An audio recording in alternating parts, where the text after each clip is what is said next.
অর্ক এবং নীলিমার সম্পর্কটা ছিল অনেকটা বহু পুরনো শক্তপোক্ত একটা বটগাছের মতো। দীর্ঘ 7 বছরের ভালোবাসা, যা শুরু হয়েছিল কলেজ লাইফের এক স্নিগ্ধ বিকেলে। কিন্তু সময়ের সাথে সাথে তাদের জীবনে একটা শীতল দূরত্ব জন্ম নিচ্ছিল, যা দুজনেই বুঝতে পারছিল কিন্তু স্বীকার করতে পারছিল না। সেদিন ছিল নীলিমার জন্মদিন। অর্ক একটা নীল শাড়ি আর ছোট্ট একটা ডায়মন্ড পেন্ডেন্ট নিয়ে অপেক্ষা করছিল। নীলিমা, তোমার জন্য খুব সাবধানে পছন্দ করেছি। নীল তোমার প্রিয় রং, আর এই পেন্ডেন্টটা যেন আমাদের সম্পর্কের মতোই ছোট্ট কিন্তু খুব দামি। নীলিমা শাড়িটা দেখল, কিন্তু তার চোখে সেই পুরনো উচ্ছ্বাস ছিল না। সে শুধু মৃদু হাসল আর বলল, থ্যাংক ইউ অর্ক, এটা খুব সুন্দর। কিন্তু তুমি কি জানো, আমার ইদানিং কেন যেন মনে হয় আমরা শুধু অভ্যাস থেকে সম্পর্কটা টেনে নিয়ে যাচ্ছি। অর্ক চমকে গেল। তার হাসিটা নিমেষেই ম্লান হয়ে গেল। সে বলল, কি বলছে এসব? অভ্যেস? 7টা বছর কি শুধু অভ্যেস? আমি তোমাকে ভালোবাসি নীলিমা। আমিও বাসি, কিন্তু আজকাল তোমার চোখে অন্যরকম একটা অস্থিরতা দেখি। তুমি যেন অনেক কিছু এড়িয়ে যাও। আগে তুমি কাজ ফেলে আমার সাথে কথা বলতে, এখন আমি ফোন করলে তুমি ব্যস্ত থাকো। সব কিছুর মধ্যে কেমন যেন একটা শূন্যতা এসে গেছে। নীলিমার কথাগুলো অর্ককে বিঁধল। আসলে অর্কের জীবনে গত 6 মাস ধরে এক নতুন সহকর্মীর আগমন ঘটেছে, যার নাম স্নেহা। কাজে, আলোচনায়, এমনকি কফি ব্রেকেও স্নেহা অর্কের সঙ্গী। নীলিমা হয়তো সেই পরিবর্তনটাকে আজ করেছে। অর্ক একটা দীর্ঘশ্বাস ফেলে বলল, না, এমন কিচ্ছু না। কাজের চাপ, শুধু কাজের চাপ। আচ্ছা, আজকে অন্তত এসব কথা বাদ দাও। চলো কেক কাটবো। অর্ক সেদিন বিষয়টা এড়িয়ে গেলেও সেই রাতে দুজনের মধ্যেকার দূরত্বটা যেন আরও গাঢ় হল। নীলিমার মনে সন্দেহের বীজ পোতা হয়ে গিয়েছিল। এর পরের কয়েকটা দিন অর্ক আর নীলিমা দুজনেই খুব সাবধানে চলল। কিন্তু অর্ক বুঝতে পারছিল নীলিমার প্রশ্নের উত্তর তার কাছে নেই। সে নিজেই যেন একটা দ্বিধার জালে জড়িয়ে পড়েছে। একদিন সন্ধ্যায় অফিসের একটি প্রজেক্ট মিটিং শেষ করে অর্ক আর স্নেহা একসাথে বের হলো। বাইরে তখন বৃষ্টি পড়ছিল। বৃষ্টিটা দেখে মন খারাপ হয়ে গেল। এখন তো স্কুটি নিয়ে যাওয়াও মুশকিল। দাঁড়াও, আমি ক্যাব করে দিচ্ছি। আরে না না, থাক। তোমার কি আজ একটু বেশি তাড়া আছে? আমরা কি একটু কফি খেতে যেতে পারি? তোমার সাথে এই নতুন প্রজেক্টের স্ট্র্যাটেজি নিয়ে একটু কথা বলার ছিল। অর্ক ইতস্তত করছিল। নীলিমাকে বলা আছে যে তার ফিরতে রাত হবে, প্রজেক্টের কাজ আছে। আসলে নীলিমার সাথে এখন তার কথা বলতেও কেমন যেন ভয় করে।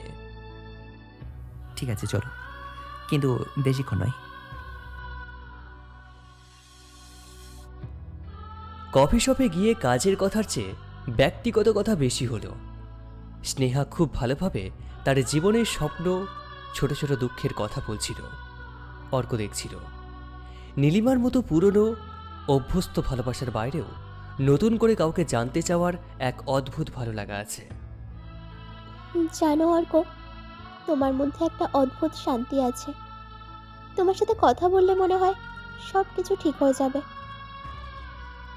অর্ক একটু হাসল, কিন্তু তার ভিতরের অপরাধবোধ তাকে কুড়ে কুড়ে খাচ্ছিল। ঠিক তখনই তার ফোনে নীলিমার মেসেজ এলো। মেসেজে লেখা ছিল, আজও ফিরতে এত দেরি হবে, একটা ফোন করে বলতে পারলে না? অর্ক কোনো রিপ্লাই করল না। স্নেহার থেকে মুখ ফিরিয়ে সে নীলিমার মেসেজটাকে ডিলিট করে দিল। সেই মুহূর্তে সে বুঝতে পারল সে এক ভয়ানক ভুল করে ফেলেছে।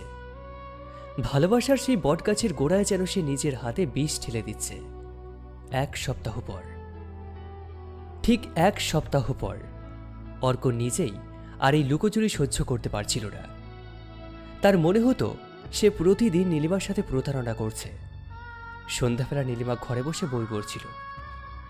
অর্ক ঘরে ঢুকেই দেখল সে শান্ত, কিন্তু তার চোখগুলো যেন গভীর কিছু খুঁজছে। কোথায় ছিলে এতক্ষণ? আমি ফোন করছিলাম, ধরনি কেন? নীলিমা, তোমাকে আমার কিছু বলার আছে, খুব জরুরি কথা। অর্ক চুপ করে বসে পড়ল, তার মুখটা ফ্যাকাশে। নীলিমা শান্তভাবে বইটাকে বন্ধ করে টেবিলে রাখল আর বলল, বলো, আমি সব জানি। অর্ক চমকে নীলিমার দিকে তাকালো। কি জানো? সবটা নয়, কিন্তু এটা জানি তুমি বদলে গেছো। তোমার মন অন্য কোথাও আছে। আমি আজ সকালে তোমার ফোনে একটা মেসেজ দেখেছি, স্নেহা। তার নামটা আমি অবশ্য প্রথমবার শুনছি না। অর্ক মাথা নিচু করল। লুকোনোর আর কোনো উপায় নেই। 7 বছরের সম্পর্কটা যেন একটা সুতোর মধ্যে ঝুলে আছে। আমি সরি নীলিমা, আমি জানি তোমাকে আমি ঠকাচ্ছি। আমার জীবনে স্নেহা এসেছে, আমি চেষ্টা করেছিলাম এই অনুভূতিটা বন্ধ করতে, কিন্তু কিন্তু সেটা হয়নি। বুঝতে পেরেছি, ভালোবাসা জোর করে হয় না অর্ক। তুমি যাকে নিজের শান্তির জায়গা মনে করবে, তুমি তো তার কাছেই যাবে। নীলিমা প্লিজ, আমি তোমাকে কষ্ট দিতে চাইনি। আমি জানি আমাদের এই 7টা বছর। এই 7 বছর আমার কাছে এক একটা স্বপ্ন ছিল অর্ক, আর এখন সেই স্বপ্নটা ভেঙে গেছে। তুমি শুধু সম্পর্কটা শেষ করে দাওনি, তুমি আমাকেও শেষ করে দিয়েছো। নীলিমার চোখে জল নেই, কিন্তু তার কণ্ঠস্বরে গভীর এক যন্ত্রণা। অর্ক সেটা সহ্য করতে পারছিল না। আমি তোমাকে ছেড়ে থাকতে পারবো না নীলিমা, আমি তোমাকে চাই। আমি আমি স্নেহার সাথে কথা বলবো। আর কি কথা বলবে? বলবে যে তোমার ভালোবাসার অভ্যাসটা পুরনো হয়ে গেছে? না অর্ক, 7 বছরের ভালোবাসার সম্পর্কটা কি এতই ঠুনকো যে আর একজন এসে সেটাকে ভেঙে দেবে? যে ভালোবাসা একবার ভেঙে যায়, সেটা জোড়া লাগালেও মাঝখানে একটা চির থেকে যায়। আমি সেই চির নিয়ে বাঁচতে চাই না। নীলিমা উঠে দাঁড়ালো, তার চোখে এক রাশ হতাশা আর ক্লান্তি। আমাদের এই সম্পর্কটা আজ এখানেই শেষ। তুমি মুক্ত, তোমার নতুন শান্তির ঠিকানা খুঁজে নাও। সেই রাতেই নীলিমা তার প্রয়োজনীয় জিনিসপত্র গুছিয়ে অর্কের ফ্ল্যাট ছেড়ে চলে গেল। অর্ক তাকে আটকানোর চেষ্টা করেনি, কারণ সে জানতো তার অপরাধবোধের ভার এতই বেশি যে নীলিমাকে আটকে রাখা হবে এক চরম স্বার্থপরতা। এভাবেই 6টা মাস কেটে গেল। অর্ক এখন স্নেহার সাথেই আছে। তারা একসাথে জীবন শুরু করেছে, কিন্তু অর্ক সুখী হতে পারেনি। তার মনে হতো সে যেন নীলিমাকে দেওয়া একটা প্রতিজ্ঞা টুকরো টুকরো করে ফেলেছে। একদিন বিকেলে অর্ক আর স্নেহা একটা পার্কে বসেছিল। পার্কের এক কোণে একটা পুরনো বটগাছ। অর্ক সেদিকে তাকিয়েছিল। স্নেহা জিজ্ঞাসা করল, কি দেখছো অর্ক? তুমি ইদানিং খুব অন্যমনস্ক থাকো দেখছি। আচ্ছা, আমরা কি কোনো ভুল করছি?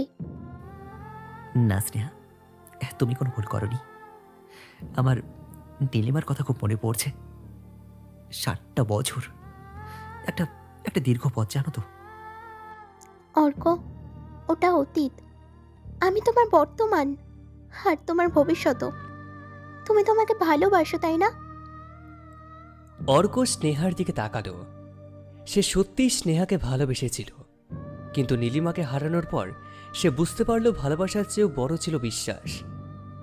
সে সেই বিশ্বাসটাই ভেঙেছে। আমি জানি না স্নেহা, আমি শুধু জানি আমি খুব বড় ভুল করেছি। আমি নীলিমার সাথে অন্যায় করেছি। আমি ভালোবাসার থেকেও একটা অভ্যস্ত থেকে হারিয়েছি, আর সেই শূন্যতা পূরণ হওয়ার নয়। এদিকে নীলিমা এখন সম্পূর্ণ নতুন পরিবেশে নতুনভাবে জীবনযাপন শুরু করেছে। সে নিজেকে কাজে ডুবিয়ে দিয়েছে, কিন্তু মাঝ রাতে হঠাৎ ঘুম ভেঙে তার অর্কের কথা মনে পড়ে। মনে পড়ে তাদের প্রথম দেখা, প্রথম চুম্বন, তাদের 7 বছরের পুরনো অঙ্গীকারগুলো। একদিন গভীর রাতে নীলিমা অর্ককে একটা শেষ মেসেজ পাঠালো, যা অর্ক না দেখে সেটাকে আনসিন মেসেজের লিস্টে ফেলে রাখে। কিছুদিন পর অর্ক আজও স্নেহার সাথে পথ চলে, কিন্তু তার মন সব সময় নীলিমার সেই শেষ বিকেলের বিষণ্ণ আলোর কথা মনে করায়। সে হয়তো একটা নতুন সঙ্গী পেয়েছে, কিন্তু 7 বছরের পুরনো ভালোবাসা ভাঙা অংশটা তার বুকের ভিতর সারা জীবন এক গভীর কষ্টের ভার হয়ে রয়ে গেল। অর্ক আর স্নেহার সম্পর্কটা সময়ের সাথে সাথে আরো জটিল হয়ে উঠছিল। অর্ক চেষ্টা করত স্নেহাকে ভালোবাসতে, কিন্তু নীলিমার স্মৃতি তাদের মাঝে একটা অদৃশ্য দেওয়াল তুলে রাখত। একদিন রাতে অর্ক আর স্নেহা ডিনার করছিল, ঠিক এমন সময় স্নেহা বলে উঠল, জানো অর্ক, আজকাল তোমার মুখে আমি আর সেই আগের হাসিটা দেখতে পাই না। আমি কি তোমার জন্য যথেষ্ট নই? এমন কথা কেন বলছো স্নেহা? তুমি খুব ভালো মেয়ে, কিন্তু আমি তোমাকে সেই ভালোবাসা দিতে পারছি না যেটা তুমি ডিজার্ভ করো। তুমি এখনো নীলিমাকে ভালোবাসো, তাই না? আমি তো তার জন্যই এসেছিলাম, কিন্তু কিন্তু এখন মনে হচ্ছে আমি একটা ভাঙা সম্পর্কের মাঝে এসে পড়েছি, যেখানে তোমার মনটা আজও পুরনো ঠিকানায় পড়ে আছে। অর্ক মাথা নিচু করল। সে আর অস্বীকার করতে পারল না। স্নেহা এসে তার জীবনে যে পরিবর্তন এনেছিল তা ছিল এক ক্ষণিকের ভালো লাগা, এক নতুনত্বের হাতছাড়ি। কিন্তু নীলিমার সাথে তার যে সম্পর্ক ছিল তা ছিল অভ্যস্ততার, শিকড়ের মতো গভীর প্রথিত। সেই অভ্যস্ততাই ছিল আসল ভালোবাসা। আমি বুঝতে পারিনি স্নেহা, আমার মনে হয়েছিল নতুন কিছু খুঁজে পেলেই আমি সুখী হব, কিন্তু আমি ভুলে গেছিলাম 7টা বছরের অভ্যেস শুধু অভ্যেস নয়, সেটা একটা জীবন। আমি নীলিমাকে ভালোবাসি, আমি তাকে ঠকিয়েছি, আর এই অপরাধ বোধ আমাকে তোমার কাছেও আসতে দিচ্ছে না।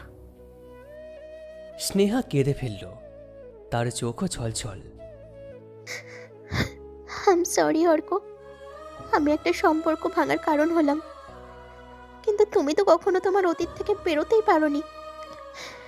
আমার মনে হয় যে আমাদের আর একসাথে থাকা হবে না। এই সম্পর্কটা আমাদের দুজনকেই কষ্ট দিচ্ছে। অর্ক নীরব হয়ে রইল। সে জানত এটাই অনিবার্য ছিল। দ্বিতীয়বার সম্পর্ক ভেঙে গেল, আর এবার ভাঙনের কারণ সে নিজেই। অর্ক একা হয়ে গেল। সে বুঝতে পারল সে নীলিমাকে নয়, বরং সে সম্পর্কের স্থায়িত্ব, যে অভ্যাস এবং বিশ্বাসকে ধ্বংস করেছে। এক সন্ধ্যায় সে নীলিমার পুরনো মেসেজগুলো দেখছিল। তখন একটা মেসেজ তার চোখে পড়ল, যেটা নীলিমা তাকে সম্পর্ক শেষের দিন পাঠিয়েছিল। সে না দেখা মেসেজটি ছিল, অর্ক, তুমি আমাকে ছেড়ে দিলে না, বরং তুমি নিজেকে হারালে। আমার জন্য হয়তো অন্য কোনো গল্প অপেক্ষা করছে, কিন্তু আমাদের গল্পটা অসমাপ্ত থেকে গেল, যেখানে শেষ বিকেলের আলোটা ছিল খুব বিষণ্ণ। অর্ক সেই মেসেজটাকে দেখল, যা সে 6 মাস আগে দেখেনি। তার চোখে জল এসে গেল। সে সাথে সাথে নীলিমাকে ফোন করল, কিন্তু ফোনটা বন্ধ। কিছুদিন পর অর্ক সাহস করে নীলিমার পুরনো ফ্ল্যাটে গেল। শুনল সে নাকি শহর ছেড়ে চলে গেছে। প্রতিবেশী বলল নীলিমা এখন অন্য একটি শহরে নতুন করে কাজ শুরু করেছে, আর সেখানে সে তার শৈশবের এক বন্ধুর সাথে নতুন জীবন শুরু করেছে। অর্ক সেদিন বুঝল জীবনের গল্পগুলো সবসময় ঠিক পথে ফেরে না। তার জীবনের শেষ বিকেলের আলো এটা শুধু বিষণ্ণই নয়, তা ছিল অন্ধকার। সে ভালোবাসার উপর বিশ্বাস রাখতে পারেনি, তাই নিজের ভালোবাসাকে হারিয়ে ফেলল। সে ফিরে এসে একটা ফ্ল্যাটে দাঁড়ালো। তার হাতে ছিল নীলিমা সেই নীল শাড়ি আর পেন্ডেন্ট। সে পেন্ডেন্টটা শক্ত করে ধরল, যেন 7 বছরের ভালোবাসা আজও তার মুঠোয় আছে, কিন্তু সেটা শুধু একটা ফাঁকা স্মৃতি। তোমাকে হারিয়ে আমি নিজেকেও শেষ করে দিলাম নীলিমা, তুমি ভালো দেখো। অর্ক আজীবন তার ভুল আর অপরাধবোধের বোঝা নিয়ে বেঁচে রইল। সে শিখল সম্পর্ক ভাঙার পরে হয়তো অন্য মানুষ জীবনে আসে, কিন্তু পুরনো এবং গভীর ভালোবাসার শূন্যতা কখনোই পূরণ হয় না।